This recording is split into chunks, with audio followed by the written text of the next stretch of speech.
Bonjour à tous, bonjour Nicolas Sarkozy. Bonjour, merci de m'avoir invité. On va évidemment parler de la campagne électorale, mais je voudrais d'abord revenir sur ce qui s'est passé hier soir à la Foire du Trône à Paris. Il y a un policier qui a été tué, apparemment il a été happé par un manège quand il tentait d'intervenir sur une bagarre. Est-ce que vous avez des informations? Vous êtes ancien ministre de l'Intérieur. Enfin, la situation aujourd'hui, à la minute où je parle, est assez confuse. Ce qu'on sait, c'est qu'il y avait une bande qui se battait sur la plateforme du manège. Est-ce que ce malheureux policier a été bousculé ou pas? L'enquête le dira. En tout état de cause, ce qu'on peut dire, c'est rendre hommage au travail des forces de l'ordre, ici comme ailleurs.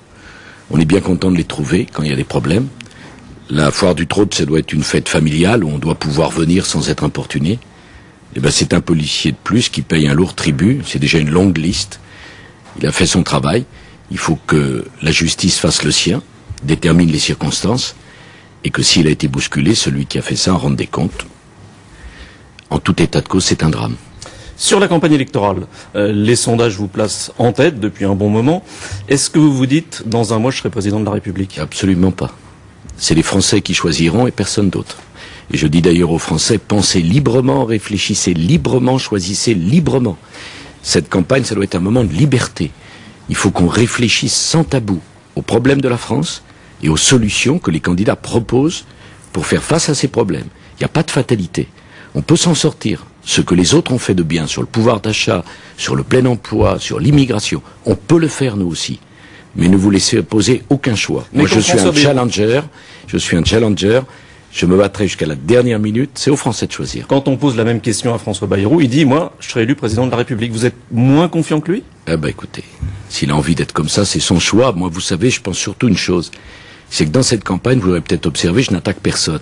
Je veux expliquer aux Français ce que je ferais s'ils me choisissaient. Les solutions que j'ai. Le plein emploi, 5% de chômeurs, je vais m'y engager en 5 ans. La maîtrise de l'immigration, parce qu'on ne peut pas continuer comme cela. Le pouvoir d'achat, parce que les salaires sont trop faibles dans notre pays. L'euro, parce qu'on n'a pas fait l'euro pour que nos entreprises ne soient plus compétitives vis-à-vis du dollar qui se déprécie chaque jour. Sur chaque sujet, j'ai des propositions.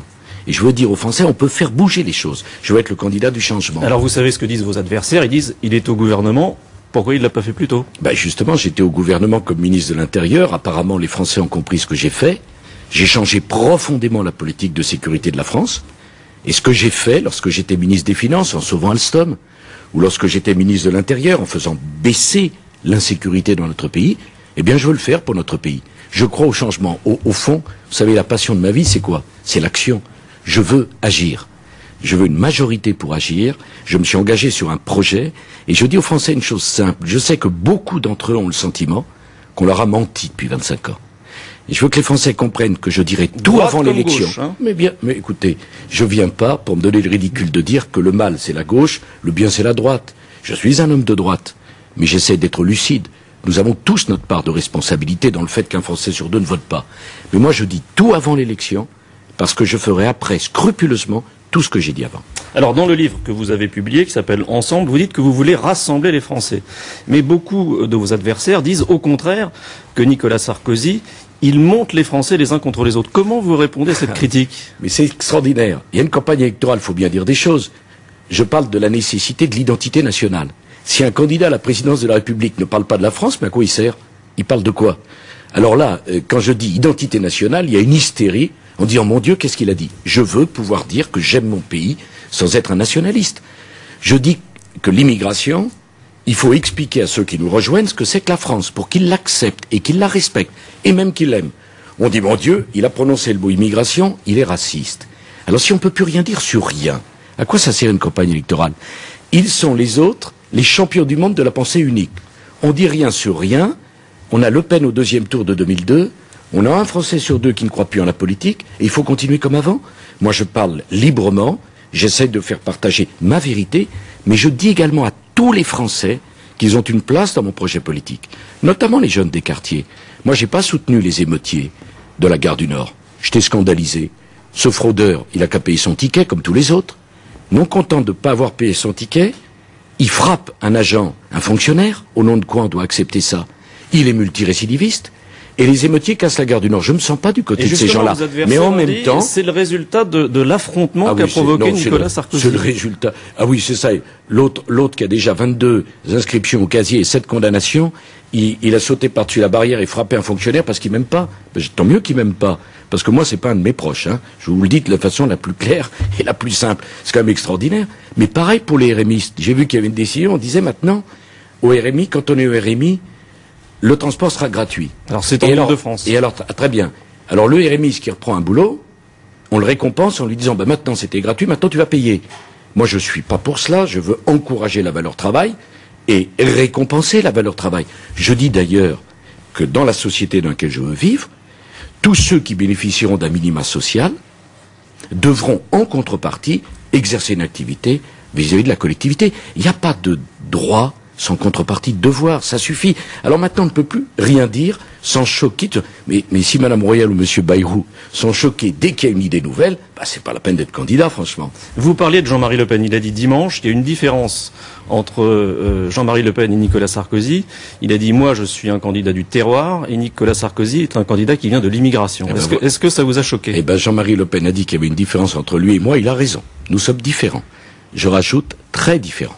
Mais est-ce que vous avez été choqué par ce propos? Est-ce que vous pensez que c'est un dérapage? Écoutez, mais Jean-Marie Le Pen est l'habitué des provocations pour parler de lui. Est-ce que vous croyez qu'avec l'expérience qu'est la mienne, je vais être choqué parce que Jean-Marie Le Pen dit une énormité, il a l'habitude, parce que M. Bayrou m'attaque, il ne fait que ça, ou parce que Mme Royal dit, quand je parle de l'identité nationale, ignoble. Je suis pas choqué, je suis un candidat à l'élection présidentielle, je sais que c'est dur, que c'est rude. Bah, si je suis pas capable d'encaisser tout cela sans rester calme, il vaut mieux que je fasse autre chose. Hein. Dans un journal philosophique, vous avez dit en substance qu'il y avait quelque chose d'inné ou de génétique dans la pédophilie ou le suicide des jeunes. Ça, c'est extraordinaire. J'ai dit en substance. Non, mais je vous fais aucun reproche, je me permettrai pas d'ailleurs. Dans la ça a provoqué beaucoup de réactions. Dans la situation à laquelle je suis, je fais de reproche à personne. Mais ça, c'est extraordinaire. Qui peut me dire que c'est normal d'avoir envie de violer un petit garçon de 3 ans? Non, mais est-ce que c'est prédéterminé? Non, attendez. Est-ce que c'est normal? Est-ce que c'est un comportement spontané? Personne ne dira ça. Non, bah, c'est déjà pas mal. Bon, je voudrais porter un témoignage personnel, ça m'est jamais traversé l'esprit. Bon, alors à partir de ce moment-là, quelle est la part de l'inné et quelle est la part de l'acquis? Au moins débattons-en quand même. Ne fermons pas la porte à tout débat. Parce que si on ferme la porte à tout débat, ça veut dire qu'il n'y a rien à soigner. Il n'y a rien à guérir. Deuxième exemple. Le suicide des jeunes est un drame absolument abominable. Moi, je veux pas qu'on complexe les parents.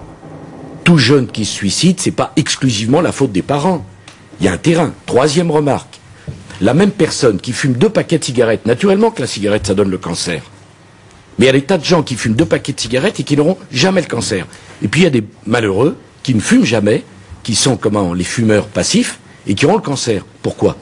Parce que leur identité, il y a un terrain qui est plus propice et plus fragile. Alors moi j'ai avancé ces idées pour en débattre. À partir de ce moment-là, Bayrou dit glaçant. Mais s'il veut débattre de rien, alors ne débattons de rien. Les Français, on va leur dire dormez bien, il n'y a qu'à acheter des somnifères. Et puis on ne s'occupe plus de rien. Et puis on résout aucun des problèmes de la société française. C'est quand même extravagant. Merci Nicolas Sarkozy. Merci de m'avoir invité. Thierry, c'est à vous. Merci beaucoup Roland, merci, à demain.